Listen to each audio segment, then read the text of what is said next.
In this video हमें देखना है कि हम कैसे क्वाड्रेटिक इक्वेशंस को ग्राफिकली सॉल्व करते हैं। ठीक है, तो क्वाड्रेटिक इक्वेशंस को ग्राफिकल सॉल्व करने से पहले कुछ चीज़ें हैं जो मैं आपको बताना चाहता हूँ। देखो, जब आप क्वाड्रेटिक इक्वेशंस का ग्राफ बनाते हो तो ग्राफ की फॉर्म होती है जैसे ये आपके पास एक्सिस है, तो ग्राफ की फॉर्म या तो ये होती है, ठीक है, ये x और ये y, और यहाँ फिर जब आप ग्राफ बनाते हो तो वो यूं बनता है। ठीक है, अगर ग्राफ यूं बने, जैसे अगर ग्राफ यूं बन गया, जैसे हम बॉल ऊपर फेंकते हैं, ठीक है, तो बॉल वापस आता है, तो ये इस टाइप का ग्राफ बन जाता है। ठीक है, इस टाइप की शेप बनती है, तो इसमें इस पॉइंट को बोलते हैं मैक्सिमम पॉइंट। ठीक है, और अगर आप जैसे आप कोई झूला ले रहे हैं, पींग वगैरह ले रहे हैं, तो वहाँ पे आपको पता है कि यहाँ से आप फोर्स लगाते हैं, इधर आते हैं, इधर से ऊपर जाते हैं, ये जैसे पेंडुलम की मोशन भी होती है। तो ये पॉइंट जो होता है जहाँ पे ये, इसको आप मेन पोजीशन, लेकिन हम यहाँ पे इस केस में बोलते हैं मिनिमम पॉइंट। ठीक है, तो आपको पता है कि जो आपकी जो इक्वेशन है क्वाड्रेटिक इक्वेशन, उसकी फॉर्म बहुत इंपॉर्टेंट है। इक्वेशन की फॉर्म होती है A X square plus B X plus C equal to 0। तो आपने याद रखना है कि ये जो ए है, ये ए बड़ा इंपॉर्टेंट है। यहाँ पे ये ए डिसाइड करता है कुछ, ये ए डिसाइड करता है, ये यहाँ पे decision maker you can say. इसने क्या डिसाइड करना है, ये डिसाइड करता है कि कर्व जो है वो यूं बनेगी या फिर कर्व यूं बनेगी। मतलब कर्व जो है उसमें हमें मैक्सिमम पॉइंट मिलेगा या फिर उसमें हमें मिनिमम पॉइंट मिलेगा। ठीक है, तो अब देखो, ये याद रखना है आपने कि ये ए अगर अगर तो ए, या इसको यहां लिखने की बजाय मैं यहां लिखता हूं, अगर ए नेगेटिव है, अगर ए लेस देन 0 है, तो आपका ग्राफ हमेशा इस तरह का बनेगा। मतलब you will always get a maximum point. अगर ए ग्रेटर देन 0 है, मतलब पॉजिटिव, लेस देन 0 का मतलब कि ए नेगेटिव है। ठीक है, ग्रेटर देन 0 का मतलब कि ए पॉजिटिव है। ठीक है, अगर ए पॉजिटिव, थोड़ा सा देखो जरा ऑपोजिट सा लगता है कि ये मैक्सिमम तो नेगेटिव है ना, मैक्सिमम नेगेटिव, पॉजिटिव तो मिनिमम, मतलब मिनिमम पॉइंट आएगा जब ये पॉजिटिव। तो ये ऐसे ही है, ये आपने याद रखना है, इसको इसको आपने मेमोराइज करना है, इसको रटा मारना है। अब ये देखो, जैसे आपको मैं अब एग्जांपल देता हूँ। अच्छा, और ये सी क्या होता है? सी सेम वही चीज़ है कि जैसे वो एम एक्स प्लस सी में इंटरसेप्ट होता है ना, इसी तरह से यहाँ पे भी ये इंटरसेप्ट, जैसे ये पॉइंट है, ठीक है, तो ये सी है, और ये पॉइंट है, ये जहाँ पे कर्व वाई एक्सिस को इंटरसेक्ट करते, तो इसको सी। अच्छा, ये दो चीज़ें आपने बस याद रखनी है, तो ये आप देखना कि आपको बहुत हेल्प करेंगी इसमें ग्राफ मेकिंग में। अब देखो, जैसे हमारे पास ये इक्वेशन है y is equal to 2x² minus 5x plus 1। अब देखो, क्वेश्चन है कि y is equal to 2x² minus 5x plus 1। आप ज़रा देखो कि यहाँ पे ये a है, ये अब आप मुझे बताएं कि ये पॉजिटिव है कि नेगेटिव है। ऑब्वियसली 2 ग्रेटर देन 0 है, तो इसका मतलब है कि ये पॉजिटिव है। तो जब ये पॉजिटिव है, तो फिर इसका क्या मतलब हुआ कि जब हम ग्राफ बनाएंगे तो वहाँ पे हमारे पास मिनिमम पॉइंट आएगा। ठीक है ना, मतलब ग्राफ की ये वाली फॉर्म होगी। देखो, ये स्टार्ट में ही पता चल जाता है कि ग्राफ जब हमने बनाना है तो वो उसकी फॉर्म किस तरह की होगी, और ये पता होना चाहिए हमें। ठीक है, दूसरे नंबर पे ये जो हमारे पास 1 है, ये हमें बताता है कि ग्राफ ने वाई इंटरसेप्ट, मतलब जब ग्राफ हम बनाएंगे तो उसका वाई इंटरसेप्ट ऊपर की तरफ होगा।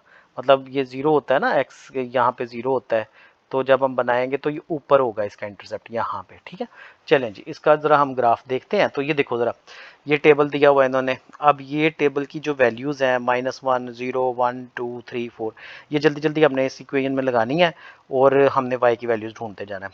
तो जब मैं यहाँ पे -1 लगाता हूँ, जैसे ये देखो 2 -1 का स्क्वायर -5 -1 और यहाँ पे +1 है। तो इसको जल्दी से हम लगाते हैं, इसको सिंप्लीफाई करते हैं। तो देखो माइनस का स्क्वायर पॉजिटिव ही होता है, तो 1 का स्क्वायर 1 ही होता है, तो 2 आ गया और +6 +1, तो ये हो गया आपके पास, ये आपके पास हो गया 9। सो यहाँ पे आप देखो कि 9 आ गया। ठीक है, तो आपने इसको करना किस तरह से है, ये ऐसे भी कर सकते हैं आप, कैलकुलेटर पे भी जल्दी जल्दी इसको पूरी इक्वेशन बना लो, वैल्यूज चेंज करते जाओ ब्रैकेट्स में और आंसर निकालते जाओ।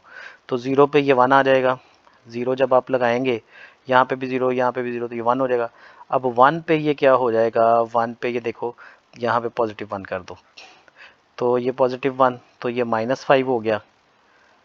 ओ सॉरी, यहाँ पे मैंने 6 लिख दिया गलती से, ये 5 आना था, +5, ओ ये 8 होगा, 8। सो यहाँ पे 1 आ गया। अब 1 लगाएंगे तो ये -5 आएगा, और -5 आएगा जब, तो ये -5, ये 2 और 1 3, और ये -3, तो यहाँ पे आ गया -3।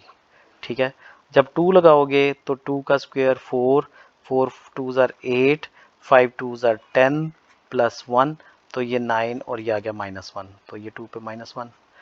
और जब 3 लगाओगे तो 3 पे ये हो जाएगा आपके पास 3 3s are 9, 9 2s are 18, 18 और फिर आ गया 3 5s are 15 और फिर +1, तो ये 19 -4 4, तो ये 4 आ गया, 3 पे 4, और ये 4 पे ये क्या होगा, 4 पे 4 4s are 16, 16 2s are 32, 32 minus, फिर उसके बाद 4 5 20, ये 20 हो गया +1, तो 31 और 11, ये आ गया 11, 4 पे ये आ गया 11।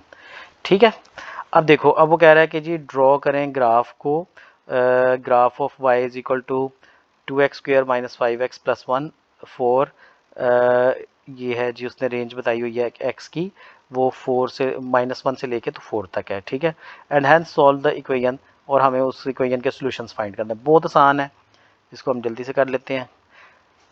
ठीक है, तो इसमें देखो हमें यहाँ से पहले ही पता है कि मिनिमम पॉइंट आना है और y इंटरसेप्ट 1 होना है, तो ये ज़रा चीज़ें हमें जहन में रखनी है अपने। ठीक है, ताकि हमें ना बाद में कोई वो प्रॉब्लम ना आए।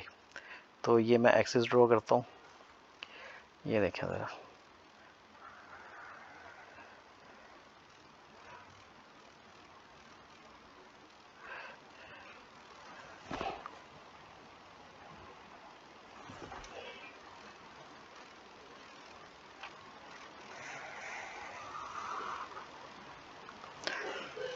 तो इसके बाद हम इसकी स्केलिंग कर लेते हैं। ये y एक्सिस है, ये x है। ठीक है, तो हम यहाँ पे 0, और ऐसे आप करो कि 2 सेंटीमीटर्स को 1 रख लो।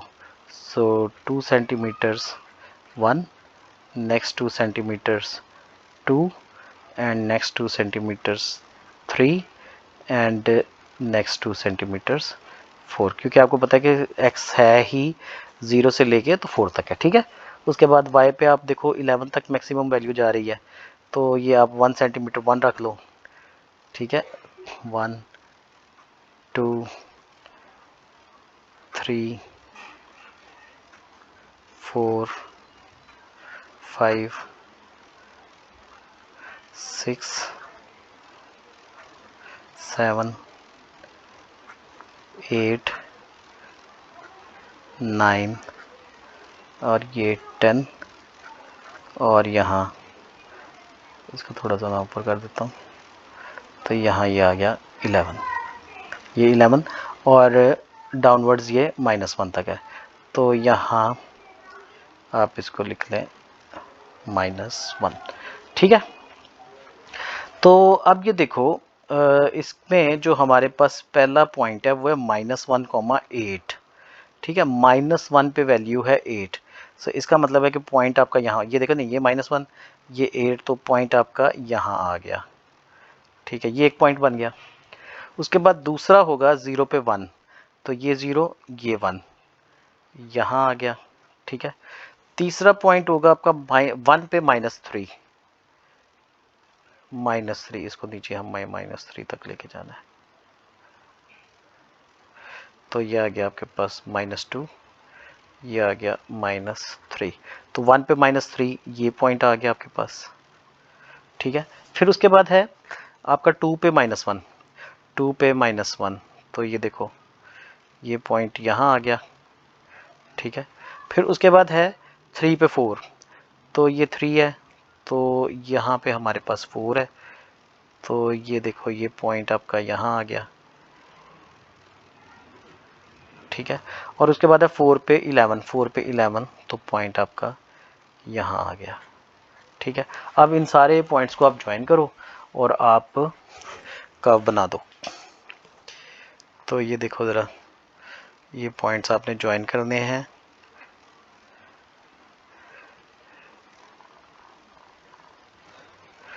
लाइनें नहीं, कर्व बनानी है, ठीक है ना। ऐसे करके कर्व, मेरी थोड़ी सी कर्व, क्योंकि यहाँ पे ऐसे ड्रॉ करना ज़रा थोड़ा सा मुश्किल है मेरे लिए।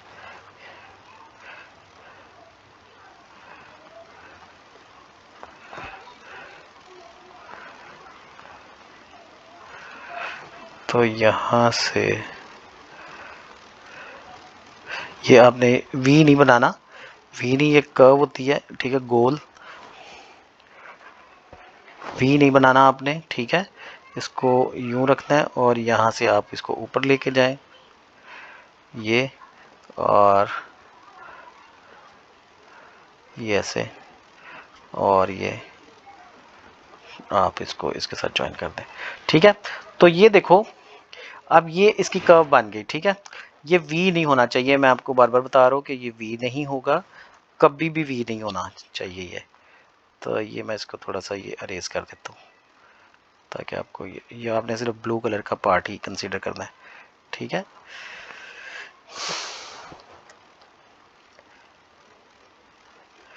तो ये बेटे इसका ग्राफ बन गया। अब देखो स्टार्ट में ही हमें पता था कि पॉइंट हमें मिनिमम मिलना है, ये देखो मिनिमम मैंने लिखा हुआ था, तो मिनिमम पॉइंट मिल रहा है, ठीक है, ये मिनिमम पॉइंट आ गया।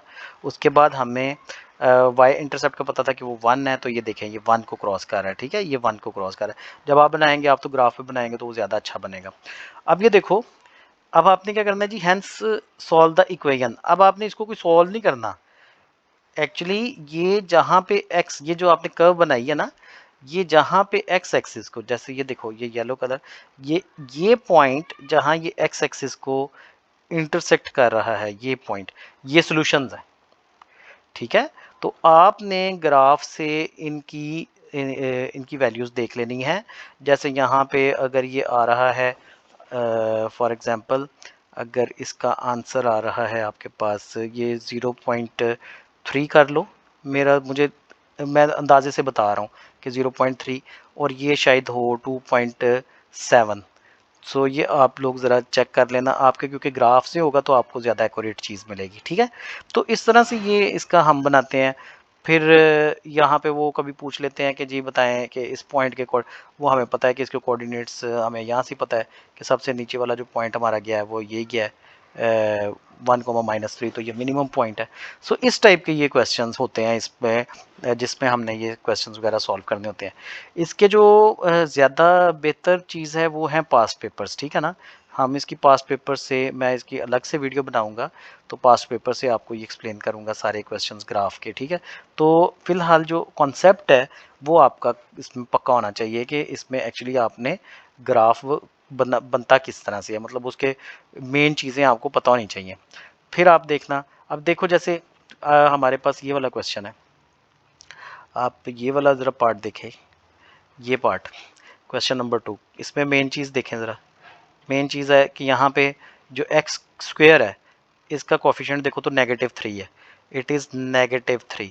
अब -3 तो ये लेस देन हो गया ना 0, तो पॉइंट आप जब बनाएंगे, जब ग्राफ बनेगा तो उसमें पॉइंट मैक्सिमम आ जाएगा, तो और इसका इंटरसेप्ट होगा 7, ठीक है।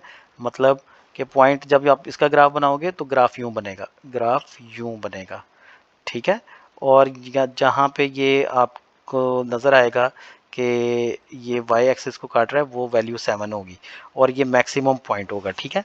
इसी तरह से अगर आप ये वाली इक्वेशन देखते हो, ये वाली इक्वेशन देखो, तो ये इसका कोफिशिएंट है सिंपल 3, पॉजिटिव 3। अब पॉजिटिव 3 ग्रेटर देन 0 मतलब ये पॉजिटिव है, ठीक है। तो यहाँ पे पॉइंट बनेगा मिनिमम, ठीक है। ये भूल देनी चीज़ें, बस ये आपने की चीज़ें याद रखनी है, ये की चीज़ें हैं, मतलब ये कीज़ हैं, ठीक है ना। ये आपको सारा कुछ बताती हैं कि आपने करना किस तरह से है, इसी तरह से ये सारा है, ठीक है। तो ये ग्राफ से रिलेटेड चीज़ें हैं, ये आपकी टिप्स पे होनी चाहिए। तो आप ये बाकी के ग्राफ्स खुद ट्राई करें, कोई प्रॉब्लम आए किसी क्वेश्चन में मुझे बताइएगा, तो मैं आपको हेल्प करूंगा उसमें, ठीक है, कोई मसला नहीं है। अच्छा, अब ये नेक्स्ट है, ये वाला टॉपिक जो है ना, ये बड़ा अहम टॉपिक है, मोस्ट इंपॉर्टेंट टॉपिक, ठीक है। इसमें एक चीज़ है, solving fractional equations that can be reduced to quadratic equations. अब फ्रैक्शंस होंगे, उनको पहले आपने क्वाड्रेटिक इक्वेशन में कन्वर्ट करना है, मतलब फ्रैक्शन आ गया कोई आपके पास, उसको आपने क्वाड्रेटिक इक्वेशन, कौन सी क्वाड्रेटिक इक्वेशन की क्या फॉर्म होती है, A X square plus B X plus C equals to 0, आपने उसको इसमें कन्वर्ट कर देना है। इसमें कन्वर्ट करके फिर आप चाहे उसको कंप्लीटिंग द स्क्वायर, यहाँ पे आपके पास 3 चॉइसेस होंगी, आप कंप्लीटिंग द स्क्वायर भी यूज़ कर सकते हो, आप मिड टर्म ब्रेकिंग भी यूज़ कर सकते हो, आप क्वाड्रेटिक फार्मूला भी लगा सकते हो। आई वुड सजेस्ट कि आप लोग क्वाड्रेटिक फार्मूला को लगाएं, क्योंकि क्वाड्रेटिक फार्मूला बड़ी अच्छी चीज़ है। ये ना, इसमें बस आपने फार्मूला याद किया हो तो आप लोग उसमें लगा के वैल्यूज़ आंसर निकाल लो, बड़ा आसान काम है, ठीक है। तो पहले आपने ये याद रखना है कि पहले आपने इक्वेशन को इस फॉर्म में रिड्यूस करना है, ये बात आपने फ्रैक्शंस को, ये बेसिकली फ्रैक्शंस हैं, फ्रैक्शंस को आपने इसमें रिड्यूस करना है। चले मैं आपको बताता हूँ कि अब ये कैसे होगा। देखो ज़रा, आप पहला क्वेश्चन देखो, पहला क्वेश्चन है 8/x is equal to 2x+1। देखो क्वेश्चन है हमारे पास 8/x is equal to 2x+1। अब एक साइड पे फ्रैक्शन है, एक साइड पे ये ऐसे है, हमने इसको क्वाड्रेटिक इक्वेशन में रिड्यूस करना है, हमने इसको क्वाड्रेटिक इक्वेशन में चेंज करना है, ये सारी फॉर्म को।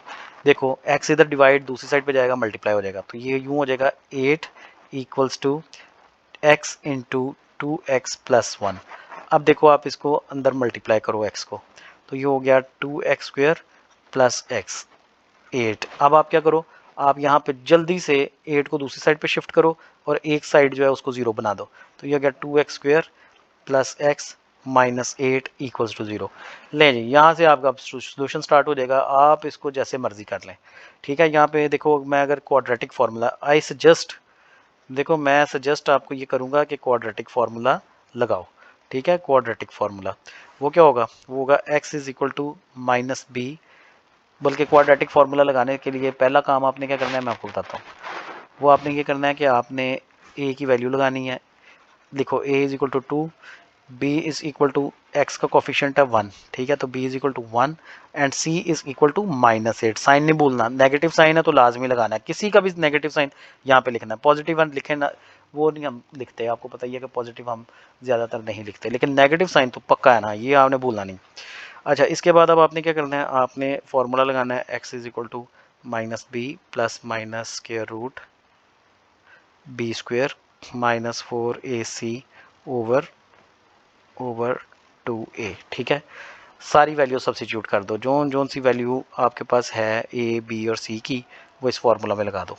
अब फार्मूला में लगाएंगे तो आइए देखो, -1 आ गया प्लस माइनस स्क्वायर रूट, अब 1 का स्क्वायर करो, -4, a हमारे पास है 2 एंड c हमारे पास है -8, ठीक है। बड़े ध्यान से लगानी है ये वैल्यूज़, ये सारा सीन चेंज कर देती हैं। सो 2 इंटू ये आ गया मेरे पास 2a, तो 2 यहाँ पे आ गया, ठीक है ना, तो 2 इंटू 2। अब देखो मैं मिस्टेकनली यहाँ पे माइनस साइन लगाना भूल गया हूँ, ये सवाल जो है ना, ये क्वेश्चन ये हल ही नहीं होना फिर। उसकी रीज़न ये है कि ये नेगेटिव हो जाना है, स्क्वायर रूट के अंदर नेगेटिव आ जाना है, और नेगेटिव सॉल्व ही नहीं होता, आपको पता है, तो इसलिए बड़े ध्यान से ये वैल्यूज़ लगानी है। सो यहाँ पे आ गया -1 प्लस माइनस स्क्वायर रूट, ये देखो यहाँ पे आ गया 1 और प्लस 4 2 ज़ार 8, 8 8 ज़ार 64 ओवर 2 2 ज़ार 4। तो ये ज़रा थोड़ा ज़्यादा लंबी लाइन हो गई है, इसको थोड़ा कम कर दें, ये कम कर देते हैं, ठीक है। चलें, सो अब ये देखो, ये मेरे पास आया, अब इसमें मेरे पास इसको मैं फर्दर जब रिड्यूस करूँगा तो ये मेरे पास आपको पता बन जाएगा equals to -1 plus minus square root 65 over, ये आ गया 4। अब इसको आप एक दफ़ा पॉजिटिव करो क्योंकि ये x के, एक दफ़ा आप इसको पॉजिटिव ले लो, -1 प्लस स्क्वायर रूट 65 ओवर 4 और एक दफ़ा लिखो, और x is equal to -1 plus minus square root 65 over 4।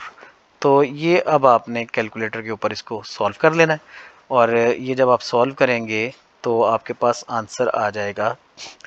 मैं 1 मिनट आपको बताता हूँ कि क्या आंसर आएगा।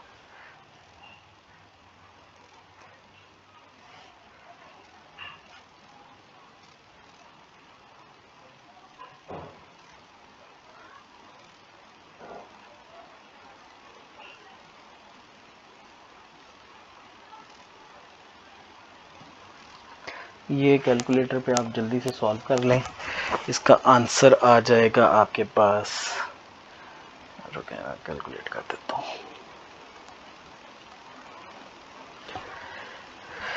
ये है जी हमारे पास -1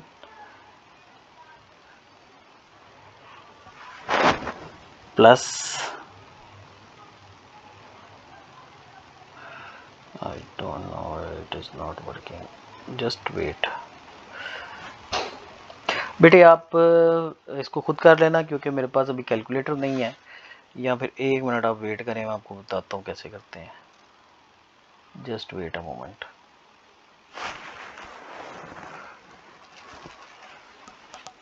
मैं कैलकुलेटर पकड़ लूँ।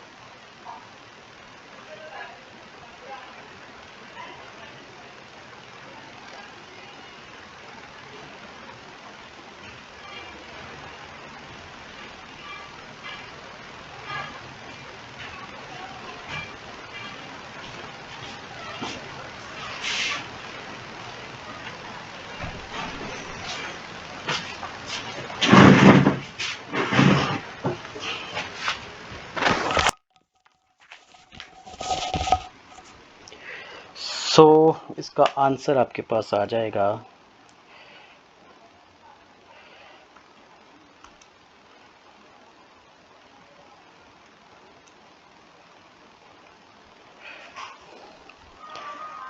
-1 plus square root 65 over 4।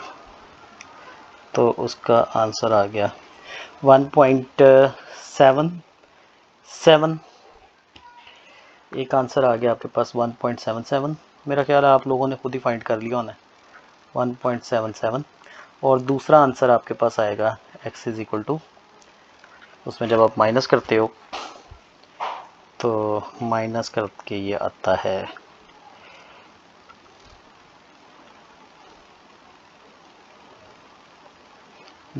Minus करके -2.26 और 27, -2.26 और 27, -2.27। सो ये इसके आंसर्स हैं, ठीक है। सो इसमें आपने पहले रिड्यूस करना होता है फ्रैक्शन को इनटू इक्वेशन। अब ये देखो, ये सारे ही ऐसे हैं। ये वाला क्वेश्चन इसका मैं आपको करवा देता हूँ, क्वेश्चन नंबर 2 बड़ा इंपॉर्टेंट क्वेश्चन है, ठीक है। ये देखें ज़रा, इसको मैं आपको बताता हूँ कि ये कैसे करना है। ये देखो, वो कहता है the difference between two positive numbers, ये दोनों पॉजिटिव नंबर्स हैं, तो उनका डिफरेंस जो है वो है 12/x प्लस, डिफरेंस इज़ 1, ठीक है। तो आप ये देखो, आप इसका जब इक्वेशन बनाओगे वो ये बनेगी 12/x minus 12/x plus 1 equals to 1, क्योंकि देखो उन दोनों का डिफरेंस इज इक्वल टू 1 है। अच्छा, ये मैंने 12/x क्यों रखा है और ये -12/x प्लस 1 क्यों किया है, ठीक है। ये बड़ी इंपॉर्टेंट चीज़ है। यहाँ पे आपने याद ये रखना है, देखो कोई भी फ्रैक्शन होता है ना, जैसे आप ये देखो, अगर आपके पास 1 है, 1/2 है, और अगर यही मैं डिनोमिनेटर चेंज कर दूँ, इसको 1/3 कर दूँ, तो आपको पता है कि ये वाला फ्रैक्शन वैल्यू वाइज इस फ्रैक्शन से छोटा है, ठीक है। This fraction is smaller, this fraction is larger. Numerator दोनों का सेम है, लेकिन डिनोमिनेटर जिस फ्रैक्शन का बड़ा हो जाता है वो वाला बेटे फ्रैक्शन एक्चुअली उसकी वैल्यू कम हो जाती है, ठीक है। मतलब आप देखो कि अगर आपको सपोज अगर आपके मार्क्स 50 आए हैं, 50 आए हैं 100 में से, तो आपको 50% मिल गए। लेकिन अगर आपके मार्क्स जो हैं वो 50 आए हैं 200 में से, तो अब आपको कितने परसेंट मार्क्स मिले? आपको 25% मार्क्स मिले हैं। ये 25% है, ठीक है, ये 50% है। तो ये बात आपने याद रखनी है कि आपके पास जब न्यूमिनेटर सेम हो तो डिनोमिनेटर्स बड़ा वाला जब होता है उसकी वैल्यू कम होती है। तो अब उन्होंने ये कहा है कि ये +1 है ना, मतलब दो फ्रैक्शंस हैं और उनका डिफरेंस +1 है। तो हमें बड़े ध्यान से बड़े वाले फ्रैक्शन में से छोटा वाला फ्रैक्शन माइनस करना है ताकि आंसर पॉजिटिव आए। अगर आपने गलती से लिख दिया 12/x + 1 माइनस 12/x, तो वो फिर आपका आंसर, ये इक्वेशन नहीं बनेगी आपकी, ये वाली, ठीक है। तो अब हम इसको ज़रा यूज़ करते हैं, ये वाली इक्वेशन बनाते हैं जल्दी से। ये देखें ज़रा, तो ये हमारे पास है 12/x और -12/x + 1 = 1। अब हम इसको ज़रा जल्दी से सॉल्व करते हैं। तो जब हम इसको सॉल्व करेंगे तो ये हो जाएगा आपके पास 12, और इनका एलसीएम लेना है आपने, ठीक है। तो आपको पता ही है कि ये दोनों मतलब डिफरेंट हैं, तो डिफरेंट एक दूसरे से मल्टीप्लाई हो जाते हैं। मतलब ये हो जाएगा 12x + 1 और -12x हो जाएगा, ठीक है, ओवर ये आ जाएगा x × x + 1 = 1, ठीक है। तो अब इसको हम जब सिंप्लीफाई करेंगे तो ये हो जाएगा 12x और +12 और ये -12x, ठीक है। तो ये जो हमारे पास पूरी चीज़ है ये इधर जाके मल्टीप्लाई हो जाएगी इस साइड पे। तो ये 1 से मल्टीप्लाई होना है, तो इसने चेंज नहीं होना, इसने यही रहना है, ठीक है। अब देखो ये 12x और ये 12x कट गए, तो इनको सिंप्लीफाई करो तो ये हो जाएगा आपके पास 12 = x² + x। अब ये हो गया x² + x - 12 = 0। तो ये देखो हमें यही फॉर्म चाहिए थी, रिक्वायर्ड फॉर्म यही थी, x² + x - 12 = 0। तो यही हमारे पास है। अब वो कहता है जी सॉल्व दिस इक्वेशन। अब ये जब आपने इक्वेशन सॉल्व करनी है, आप मिड टर्म ब्रेकिंग भी कर सकते हैं, कंप्लीटिंग द स्क्वायर भी कर सकते हैं, क्वाड्रेटिक फार्मूला भी, आपकी चॉइस है, जौन सा मर्जी। And hence find the 2 numbers, और फिर हमने वो नंबर्स जो हैं ये फाइंड करने हैं कि कौन से नंबर्स हैं ये। तो ये देखो ज़रा जल्दी से कर लेते हैं इसको। तो ये देखो आप के पास है x² + x - 12। इसको जल्दी से हम मिड टर्म ब्रेकिंग भी कर सकते हैं, तो हम मिड टर्म ब्रेकिंग करते हैं। तो ये हो गया x², ये सेकंड पार्ट के लिए, क्योंकि 12/12 4 3 12 होता है, तो ये आ जाएगा +4x - 3x - 12 = 0। तो मिड टर्म ब्रेकिंग में मुझे पता है आपको प्रॉब्लम नहीं है, अब आप लोगों को मिड टर्म ब्रेकिंग आती है। तो x + 4 - 3 × x + 4 = 0। तो ये हो गया x + 4 एंड x - 3 = 0। अब यहाँ से हम जब इसको फर्दर सॉल्व करते हैं तो ये हो जाएगा बेटे x + 4 = 0 और x - 3 = 0। यहाँ से आ गया x = -4 और यहाँ से आ गया x = 3। अब ये देखो कि ये जो x = 3 है ये हमारे फ्रैक्शंस को पॉजिटिव रखेगा, और जो x = -4 है वो इनको नेगेटिव। तो हम यहाँ पे 3 ही रखते हैं। तो ये देखो 3 रख के जब हम इनकी वैल्यूज़ फाइंड करते हैं तो ये 3/4, ये देखें ना 12, आपके पास जो फ्रैक्शंस हैं वो है थर्ड पार्ट, तो वो है 12/x + 1। तो ये हो गया 12/x + 3 + 1 4, तो ये आ गया 3। और उसके बाद जो दूसरा है वो है 12/x, तो वो हो गया 12/4 12/3 12/3 that is equal to 4। so these are the numbers which they have asked। so मुझे उम्मीद है कि आपको ये समझ आ गई होगी। अच्छा, इसके बाद जो हमने आगे का काम करना है ये सारे ही ऐसे हैं। इसमें कुछ आपको एक बात आपने याद रखनी है कि जब दो फ्रैक्शंस होते हैं ना, उनका आप एलसीएम पहले लेते हो, उसको एक फ्रैक्शन में कन्वर्ट करते हो और फिर क्रॉस मल्टीप्लाई करते हो। जैसे ये भी दो फ्रैक्शंस हैं, इनका पहले आप एलसीएम लोगे फिर क्रॉस मल्टीप्लाई करोगे। ये दो फ्रैक्शंस हैं, एलसीएम लोगे फिर क्रॉस मल्टीप्लाई करोगे, ठीक है। तो इसी तरह से इधर भी ये पहले आप इसका एलसीएम लो फिर क्रॉस मल्टीप्लाई, ये याद रखना है, पहले LCM, first LCM then cross multiply, ये बात आपने याद रखनी है, देन क्रॉस मल्टीप्लाई, ठीक है। क्योंकि एलसीएम क्या करता है, एलसीएम दो फ्रैक्शंस को एक फ्रैक्शन में कन्वर्ट करता है। एलसीएम क्या करता है, ये कन्वर्ट कर देता है टू और मोर फ्रैक्शंस इनटू वन फ्रैक्शन। तो ये बात आपने याद रखनी है कि जब आपने क्रॉस मल्टीप्लाई करना है, क्रॉस मल्टीप्लाई, तो इक्वल साइन के दोनों साइडों पे, राइट साइड पे भी लेफ्ट साइड पे भी वन फ्रैक्शन होना चाहिए, वन फ्रैक्शन। तो फिर आपने क्रॉस मल्टीप्लाई करना, वरना कभी नहीं करना, ठीक है। ये बात आपने याद रखनी है। और ये आपको मैं अब जो है इसको पास्ट पेपर से और फर्दर इसको मैं सॉल्व करना सिखाऊंगा, ठीक है। तो चलें, तब तक आप वेट करें, फिर मैं आपको जब ये वीडियो बनाता हूँ फिर आपको शेयर करता हूँ। चले, ओके, टेक केयर।